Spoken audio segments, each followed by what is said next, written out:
Bienvenidos al curso de Inteligencia Artificial, Desafíos Éticos y Jurídicos. Bueno, realmente esta tecnología emergente sí que ha producido cambios y viene produciendo cambios en nuestra vida.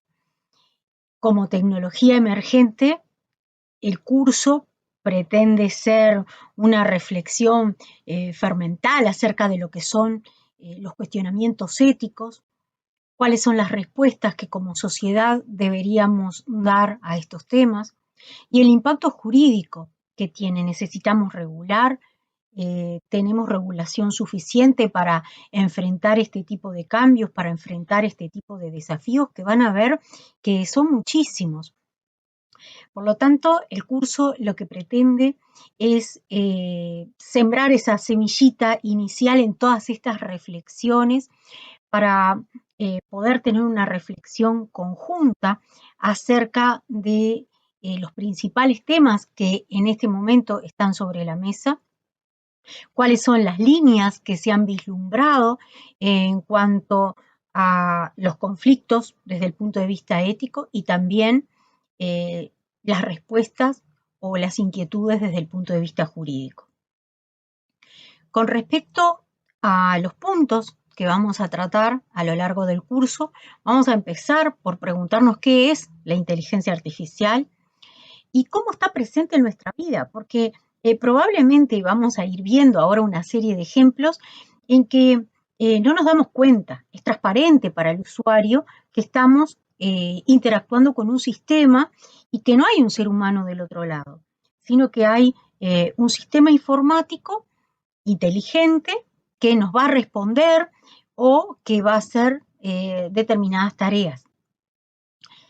Por otro lado, vamos a encarar la reflexión ética, que es la primera reflexión que se da.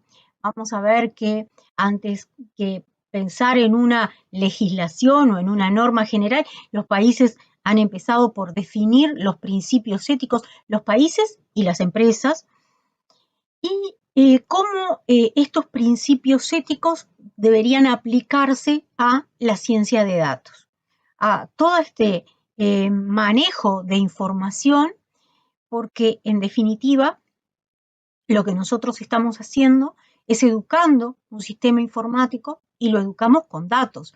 Y depende de la calidad de esos datos el resultado que vamos a tener con respecto al sistema. Y ahí van a aparecer el tema de los sesgos, porque, bueno, los algoritmos aprenden. ¿Qué aprenden? En virtud de esta, de esta información que nosotros le estamos proporcionando, estamos cargando en el sistema. Entonces, el sesgo, ese sesgo que todos nosotros tenemos, porque nos preocupamos mucho por los sesgos de los sistemas, pero en realidad nosotros tenemos criterios muchas veces discriminadores frente a determinadas situaciones y no somos 100% objetivos y tampoco lo van a hacer los sistemas. En algunos casos es muy importante que el sistema se pula y realmente los datos no estén sesgados, pero en otros casos sí, necesariamente va a haber un sesgo. O sea, tenemos que ver si el sesgo es perjudicial o el sesgo hace parte de la tarea que necesito que el sistema realice. Y acá va a surgir otro tema vinculado al sesgo, que es el de la caja negra, y lo vamos a vincular al principio de transparencia, porque ¿qué sucede? Nosotros le vamos dando al sistema una serie de información, una serie de datos, pero el sistema empieza a aprender y nosotros perdemos de vista el aprendizaje. Y esos algoritmos comienzan a generar un conocimiento nuevo que no sabemos cómo se está generando. Y ahí es donde se habla de la caja negra, donde nosotros perdemos el lineamiento que va siguiendo el programa, por decirlo de alguna forma, cómo aprende y cómo empieza a generar nuevos conocimientos. Vamos a ver cuáles son los principios que se establecieron en el gobierno uruguayo en materia de inteligencia artificial y cuál es la estrategia del gobierno en esta materia.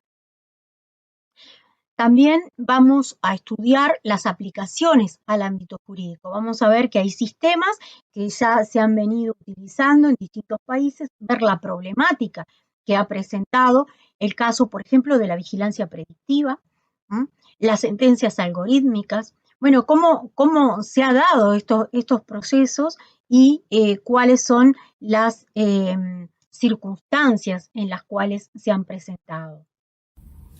Y finalmente vamos a ver los desafíos jurídicos, aspectos puntuales, como qué sucede con la propiedad intelectual, cuando quien realiza una obra es un sistema informático y no un ser humano, en los casos de música, en los casos de pinturas, en los casos de notas periodísticas. Bueno, hay un sinfín de actividades creativas, si es que podemos hablar de creaciones cuando estamos frente a un sistema. Vamos a hablar de los problemas de privacidad y de protección de datos, cómo estos algoritmos llegan a tener una enorme cantidad de información sobre nuestra persona y cómo al perfilarnos pueden influir en distintos campos, desde, bueno, qué puedo llegar a comprar y a qué precio, hasta, bueno, decisiones de tipo político que las ha habido, ¿verdad? Bueno, vamos a ver cómo funciona este mecanismo de inteligencia artificial en estos casos, cómo se han creado personas y corrientes de opinión en las redes que en realidad estas personas son inexistentes, son una creación de un sistema informático. Vamos a ver la responsabilidad civil vinculado a distintos ámbitos, vinculado a los autos autónomos, todo el tema de las armas autónomas, hasta, bueno, cuando el sistema me da una respuesta, cuando interactúo con un sistema y el sistema me dice que debo hacer tal o cual cosa, tanto en el ámbito privado como también en el ámbito público. Bueno, ¿quién responde? ¿De qué forma responde? Esto a grandes rasgos lo que vamos a tratar en el curso. Pero además, la idea en el curso es que se vayan con una serie de herramientas que ustedes puedan ver, analizar. Les voy a proponer que vean una serie de videos donde justamente se plantea ese impacto en nuestra vida de la inteligencia artificial, que va mucho más allá de las cosas elementales en las que en una primera instancia podemos pensar. Y justamente a raíz de todo lo que podemos hacer o todo lo que la inteligencia artificial puede hacer, es que nos vamos a plantear determinadas inquietudes. Cuando hablamos de inteligencia artificial, es muy vasto a todos los aspectos que nos podemos referir. Muchas veces se piensa en la robótica, ¿no? Pensamos en inteligencia artificial y pensamos en el robot inteligente. Pero también hay sistemas de reconocimiento de voz, de reconocimiento de imágenes, todo lo que tiene que ver, por ejemplo, con la identificación facial, son sistemas de inteligencia artificial. Los procesos de lenguaje natural, cuando yo le puedo dictar a un sistema y el sistema lo escribe, o el sistema lo traduce también, que acá tenemos importantes avances en materia de traductores automáticos. Todo lo que tiene que ver con la machine learning, el aprendizaje automático de la máquina para hacer algo, o del sistema para hacer algo. El deep learning, el aprendizaje profundo, cuando decimos, bueno, pero el sistema aprende por sí mismo, más allá de los datos que yo le incorporo, y empieza a establecer nuevas relaciones. Las redes neuronales, que acá vamos a ver todo el tema de cómo funciona nuestro cerebro y por lo tanto ¿Es posible que un sistema informático llegue a tener exactamente el mismo funcionamiento que tiene un ser humano? ¿Puede la máquina llegar a tener todo el potencial que tenemos nosotros? Y vamos a hablar también del data mining o minería de datos. Todo esto, ¿verdad?, dentro de distintas áreas de la inteligencia artificial. Como una definición muy elemental, podemos decir que la inteligencia artificial es la inteligencia llevada a cabo por máquinas. Y ahí, bueno, está toda la discusión. Las máquinas pueden aprender realmente, el concepto de aprender. Las máquinas pueden crear. Las máquinas pueden ser inteligentes o en realidad inteligentes en el sentido de la inteligencia humana, o en realidad solo llevan adelante determinado tipo de procesos. En ciencias de la comunicación, una máquina inteligente ideal es el agente flexible, el cual percibe su entorno y va a llevar a cabo acciones que maximicen sus posibilidades de éxito para realizar alguna tarea o vinculada a un determinado objeto. El término inteligencia artificial es aplicado cuando una máquina imita las funciones cognitivas de los seres humanos y asocian con otras mentes humanas, como por ejemplo percibir, razonar, aprender e incluso resolver problemas. La inteligencia artificial podemos decir que es una rama de las ciencias computacionales que está encargada de estudiar modelos de cómputos que son capaces de realizar actividades que son propias de los seres humanos con base a dos de sus características primordiales, que es el razonamiento y la conducta. Un primer video que quisiera que vieran antes de continuar es The Age of AI, la edad, cuán lejos es demasiado, en realidad es el título, y les pongo en la PPT la dirección de YouTube, o lo pueden buscar directamente, cuán lejos es demasiado, y les va a aparecer, porque en este video vamos a poder observar cómo los sistemas pueden crear emociones y cómo se puede llegar a crear un avatar. Y ahí vamos a ver cómo los científicos van estudiando nuestro cerebro, el funcionamiento de nuestro cerebro, para tratar de replicar eso en un sistema informático. ¿Y es buena idea tener un avatar digital? ¿Es buena idea que en el ciberespacio aparezca una persona que piensen que soy yo, pero no lo soy? ¿Le vamos a poner a ese avatar algún rasgo distintivo para que se den cuenta? ¿Cómo pueden saber si en realidad este curso lo estoy dando yo o lo está dando un avatar? Bueno, el curso sería lo de menos, ¿verdad? Pueden haber un sinfín de actividades que el avatar podría hacer por sí mismo una vez que yo lo pongo en funcionamiento. Vamos a ver también en este video a un robot que crea música y es capaz de crear patrones de diferentes partituras. Y este es un caso, este es uno de los casos que vamos a ver de a quién pertenece esta propiedad intelectual. Por otro lado, el video también plantea en este cambio disruptivo de lo que es la inteligencia artificial, ¿de qué es capaz? ¿Qué tanto puede hacer? Que esta es una de las grandes preocupaciones. Cuando entremos dentro del plano ético vamos a ver que en realidad vamos a tener dos corrientes. Los que dicen, no, la inteligencia artificial es una herramienta tecnológica al servicio del ser humano y punto, y no podemos plantearnos de que vaya a sustituir al ser humano, porque en realidad estamos lejísimos de que eso suceda.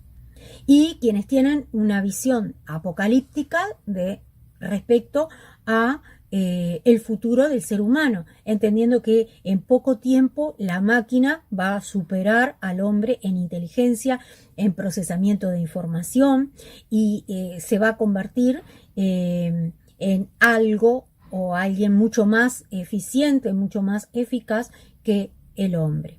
Entonces eso vamos a ver las posturas y esa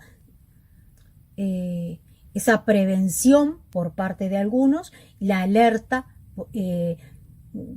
diciendo, bueno, no, tenemos que tener mucho cuidado en los desarrollos que vamos a hacer, en cómo lo vamos a regular. En este video, el cambio disruptivo, se plantean una serie de temas. Uno muy importante es el avance de los diagnósticos médicos. Hay sistemas a los que se le ha dado información sobre radiografías. ¿Qué tan confiable puede ser este sistema? Bueno, se han hecho estudios comparativos con radiólogos de Stanford y el sistema obviamente funciona. También se han hecho estudios en cuanto a diagnósticos de Parkinson, que es sorprendente porque los hacen en base a análisis de voz o incluso de la forma de caminar. El sistema va archivando toda nuestra información. No se olviden que nosotros llevamos un sistema inteligente en nuestro bolsillo o con nosotros permanentemente, que es nuestro celular. Nuestro celular capta infinidad de información acerca de nosotros. Por eso también el tema de protección de datos es tan importante. ¿Qué autorizamos nosotros acerca de nuestra información que sea procesada, que sea almacenada? Otro de los aspectos que plantea el video, que es otro de las grandes preocupaciones, es la seguridad versus la privacidad. Porque evidentemente, no sé si leyeron la novela 1984 de George Orwell, pero se las recomiendo que la lean. Orwell plantea una sociedad videovigilada. La novela 1984 la escribió en 1948 y plantea una dictadura videovigilada, y es muy dura porque, bueno, las cámaras están dentro de las casas donde existe no solamente la cámara proyecta, sino que la cámara también me observa, y todos estos elementos tecnológicos hoy por hoy están dados.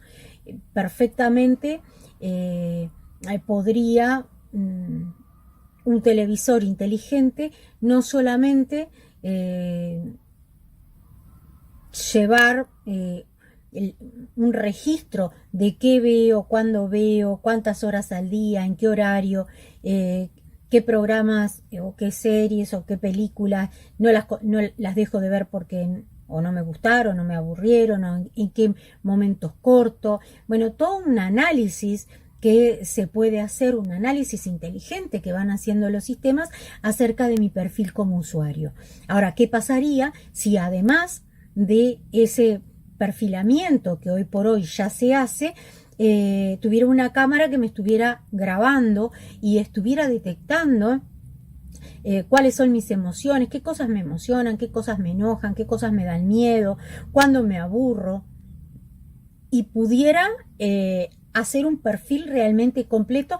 Nos conocería más que nosotros mismos, en el sentido de que podría captar microexpresiones. ¿Se acuerdan de la serie Lie to Me? Bueno, que a través de la grabación se podían detectar las microexpresiones, se podía saber si una persona mentía, no mentía, o cómo lo estaba afectando determinado tipo de situación o de información. Bueno, eso perfectamente, hoy por hoy, un sistema de inteligencia artificial lo podría hacer. En China, las cámaras de vigilancia están en todas partes y se realiza un escaneo inteligente de la ciudad, de forma tal que, por ejemplo, hay cámaras en las cocinas de los restaurantes para ver las condiciones de limpieza. Una de las cosas que se plantea es que, bueno, que hay que tener autorización para poder acceder a esas cámaras, para poder acceder a esas filmaciones. Y se basa en un sistema de transparencia total al servicio de una sociedad eficiente. Y acá las preguntas es si en realidad, en el primer caso, en el caso de los diagnósticos médicos, va a ser necesaria la existencia del médico frente a sistemas que detectan tempranamente las enfermedades. ¿Qué papel, qué rol va a jugar el médico acá? Y no es para que se ofendan mis alumnos médicos, pero creo que en la medicina, al igual que en todas las profesiones, hay que hacerse un replanteo de cuál es el rol y cuál es el aspecto en que la tecnología realmente nos va a servir como herramienta, ¿eh? Y qué cosas va a hacer mejor que nosotros. Cuando Facebook me dice de mañana, hace 5 años, en un día como hoy, estabas en tal lado haciendo tal cosa, yo no tengo ni idea.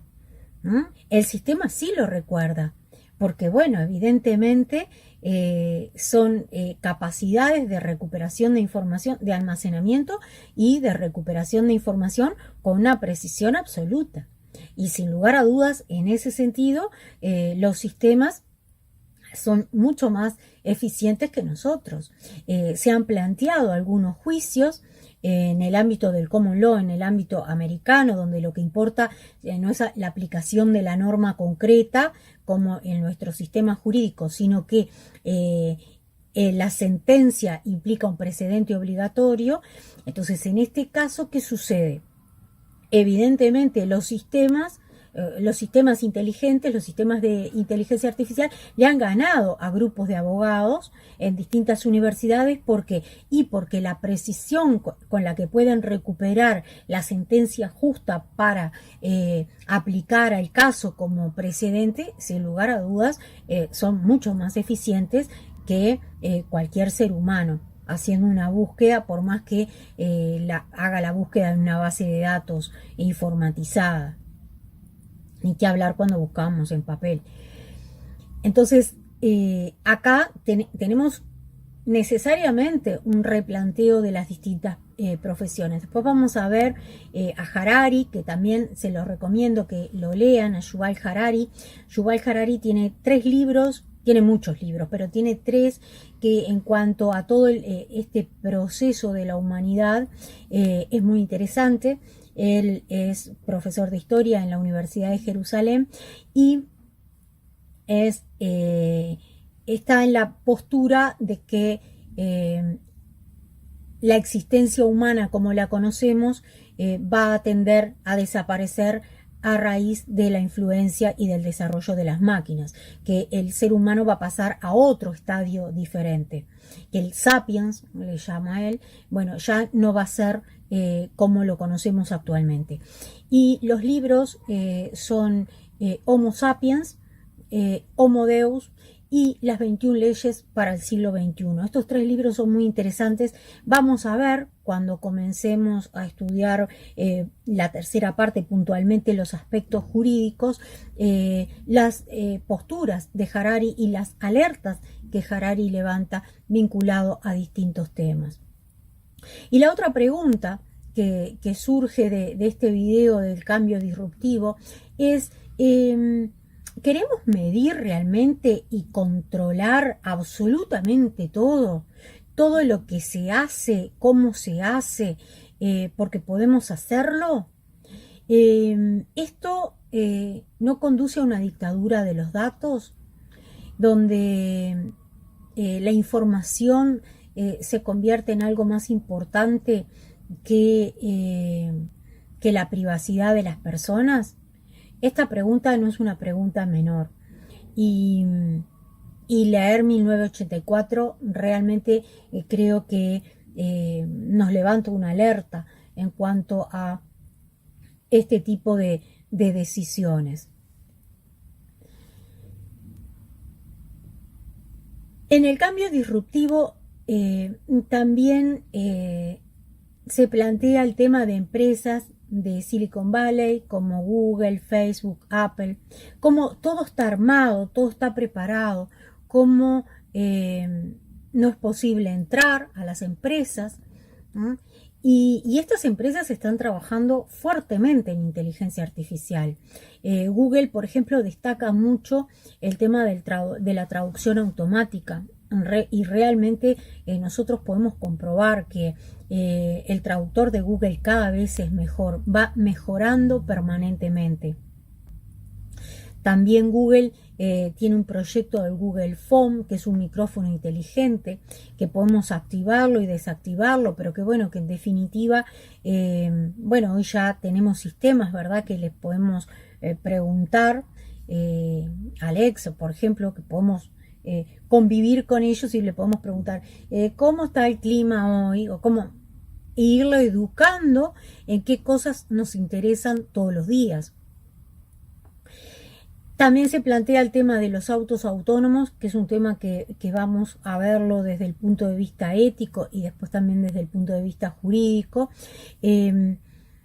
Cómo el ser humano frente a un accidente normalmente no recuerda bien qué pasó, es un momento confuso y por lo tanto no reacciona en forma pensada y razonada, sino que va a actuar en forma espontánea, en forma instintiva. Y cómo los autos autónomos, en ese sentido, chequean el entorno en el que se mueven miles de veces por segundo. O sea, cómo la percepción que tienen de la realidad es impresionante. Entonces, acá nos vamos a plantear, bueno, pero ¿cuál es la mejor solución frente a una situación en la que hay que decidir? ¿A quién salvamos? ¿A quién matamos? ¿A un hombre, a una mujer, a un anciano, a un niño, al que cruzó en rojo y no respetó la normativa?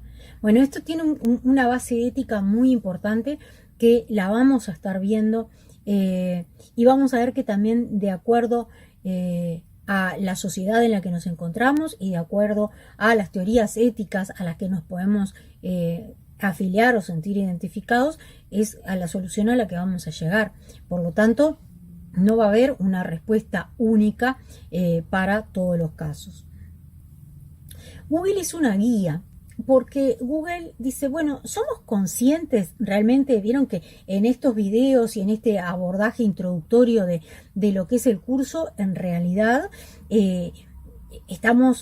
estoy tratando de mapearles distintas situaciones, distintas problemáticas de todo lo que puede abarcar la inteligencia artificial. Entonces, Google dice, bueno, ¿somos conscientes realmente de el impacto o la relación que tenemos con la inteligencia artificial en nuestra vida cotidiana? Y entiende que, bueno, hay algunos aspectos que tenemos que tener claro. Y es, en primer lugar, que la inteligencia artificial ya está instalada en nuestra vida cotidiana, que capaz que no la percibimos como tal, pero que cada vez que buscamos, por ejemplo, una imagen específica en Google Fotos, o cuando le preguntamos a un sistema inteligente por el clima, o el sistema de navegación del auto, ¿no? Todos estos aspectos vienen ayudados por sistemas de inteligencia artificial. También la inteligencia artificial a nivel global, a nivel mundial, ayuda con otro tipo de problemas, como por ejemplo a cuidar cultivos, a identificar cultivos. También los sistemas de inteligencia artificial pueden examinar el tránsito en la ciudad y nos pueden decir, de hecho existen apps que nos dicen, no, para llegar a tal lado hay un accidente en tal lugar, hay mucho tránsito por otro lado, y nos va diciendo por qué camino podemos ir en la ciudad y cuánto tiempo vamos a demorar en llegar. Estos son todos sistemas de inteligencia artificial que tal vez no los percibimos como tal. En segundo lugar, Google nos dice que la inteligencia artificial se está utilizando para ayudar a abordar la crisis climática mundial y dice que nos ofrece posibilidades en virtud de los grandes volúmenes de datos que se manejan, ¿no? Y que acá ese análisis de esa cantidad enorme de datos lo que permite es descubrir patrones, ¿no? Y ahí se puede ir evaluando en base a esos patrones el cambio climático. Estos sistemas, el caso de uso común, son sistemas potenciadores, o sea, la IA potencia ese sistema y ayuda, por ejemplo, en un ámbito más doméstico, a que podamos regular el consumo de energía en nuestra casa. Puede apagar la calefacción, puede apagar la luz cuando salimos de casa, o el calefón, y ese tipo de cosas que las podemos incluso controlar a distancia, así como podemos tener instalado en nuestra casa también cámaras y controlarlas a distancia, que es una ventaja importante, pero también vamos a tener el riesgo de privacidad, porque esa es toda esa información que se recaba de nuestro domicilio está siendo almacenada, y está siendo almacenada por un tercero. ¿Quién es ese tercero? ¿Qué uso va a hacer de estos datos? Es la famosa Internet de las cosas, que se habla muchísimo vinculado a temas de protección de datos, porque bueno, las cosas inteligentes transmiten información.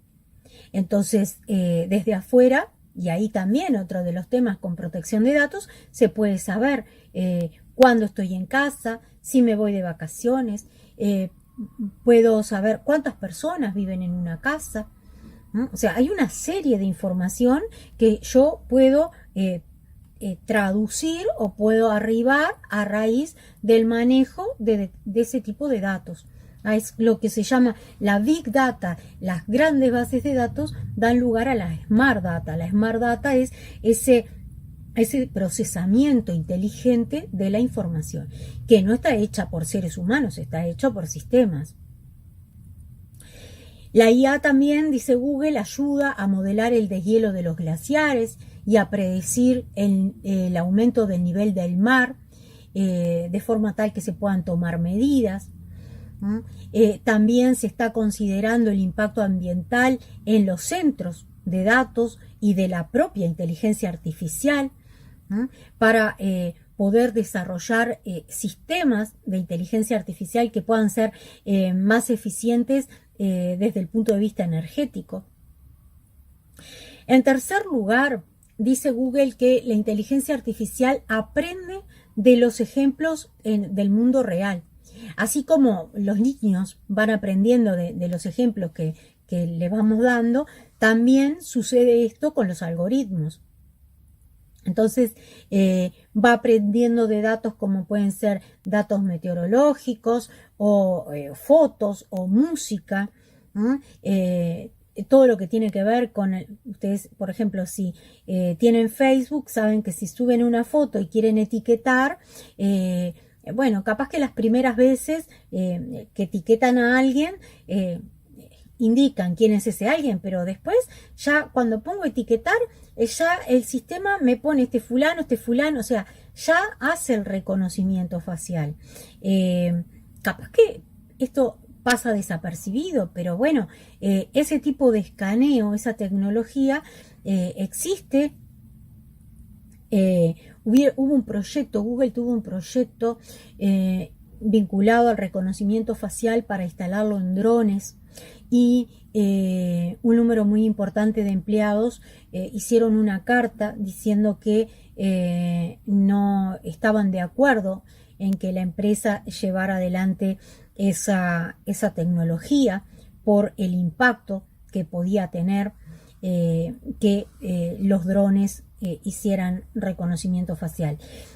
Google abandona el proyecto, de hecho no firma un nuevo contrato, no renueva el contrato con el gobierno americano, pero a comienzos de este año hay otra empresa que está desarrollando a raíz de información que recopila de redes sociales algo muy similar.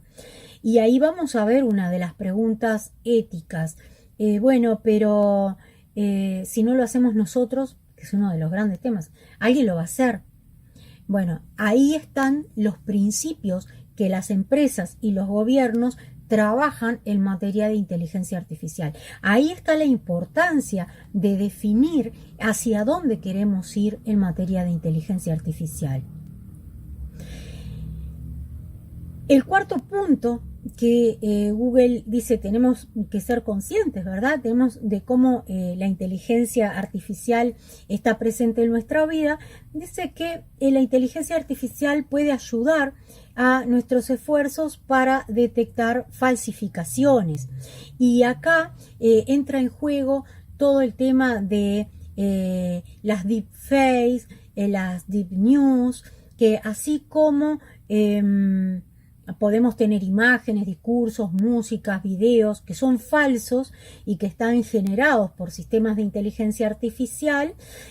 También podemos tener sistemas de inteligencia artificial que nos alerten de que estas creaciones en realidad no son reales. Ahí se analizan temas, por ejemplo, como el parpadeo, la repetición de gestos, por ejemplo, con una mano, y detalles que el sistema puede percibir y que de pronto para el ser humano no es tan evidente. No le contamos a alguien cuántas veces pestañea para saber si tengo un sistema de inteligencia artificial del otro lado o si tengo a una persona real. Pueden buscar, hay casos muy interesantes vinculados a este tipo de sustituciones. En quinto lugar, dice que es imposible enseñar a la inteligencia artificial lo que significa ser humano.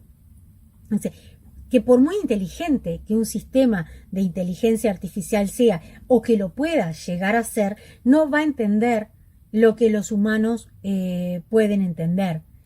Y que podría darle a un sistema de inteligencia artificial todos los datos del mundo y aún así no podría reflejar o no podría entender a los seres humanos. Y que eso se debe a que somos complejos y somos multidimensionales, mucho más allá de los datos. Y la máquina va a usar eso, va a usar datos para darle sentido a las cosas. Y por otro lado, también hay que tener en cuenta que los sistemas de inteligencia artificial son entrenados y son guiados por seres humanos. Entonces va a depender de cada persona elegir cómo interactúa con los sistemas de inteligencia artificial y ser conscientes que la inteligencia artificial aprende acerca de la información que nosotros le damos. La materia prima son los datos. Por eso es tan importante considerar o plantearnos esa reflexión acerca de, qué cosas para nosotros son importantes, qué datos podemos brindar y qué datos no. Me importa que el sistema sepa exactamente todos mis trayectos a lo largo del día, porque eso es lo que le estoy dando, por ejemplo, cuando activo una app que cuenta mis pasos.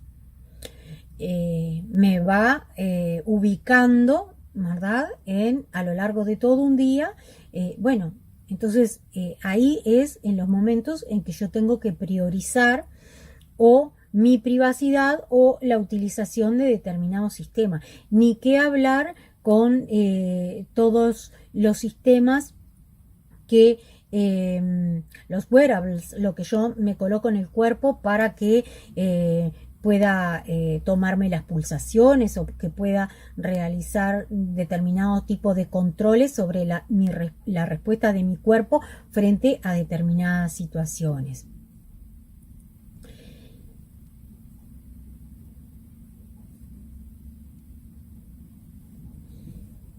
evoluciona la inteligencia artificial? Hasta acá hemos visto, bueno, un sinnúmero los he bombardeado con un sinnúmero de ejemplos de cómo está presente la inteligencia artificial en nuestra vida, cómo nos puede afectar, algunos de los riesgos que corremos, ¿no? Frente a las ventajas que nos proporcionan los sistemas. Y en la inteligencia artificial surge, podemos identificar una primera etapa entre 1950 y 1970. En 1956 surge el término inteligencia artificial. Y en 1966 el sistema ELIZA es el primer chatbot con lenguaje natural. Esto podemos decir que sería el primer logro, la primera etapa. Una segunda etapa va entre 1980 al 2000. Un hito muy importante es cuando en 1997 Deep Blue le gana a Kasparov, el campeón de ajedrez, le gana al ajedrez. Y la tercera etapa está ubicada entre el 2010 y el 2018. En 2011 Watson gana el concurso Jeopardy.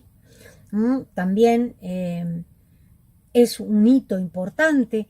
Y en 2018 AlphaZero aprende sola a jugar al ajedrez.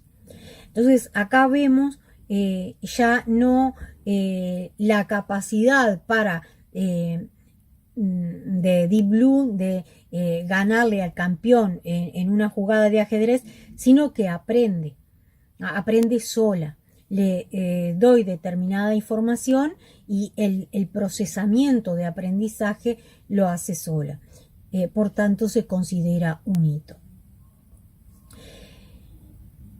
Se habla del momento de la singularidad. La singularidad sería el momento en que la inteligencia artificial va a alcanzar el nivel de la inteligencia humana. Se estima que eso podría ser para el año 2045. Se dice que entre el 2029 y el 2045 las computadoras tendrán más transitores que nuestros cerebros y por lo tanto mayor capacidad de procesamiento. Y para algunos autores dicen, bueno, el momento de la singularidad va a ser el momento que ponga fin a la edad humana, a Sapiens, como podría decir Harari.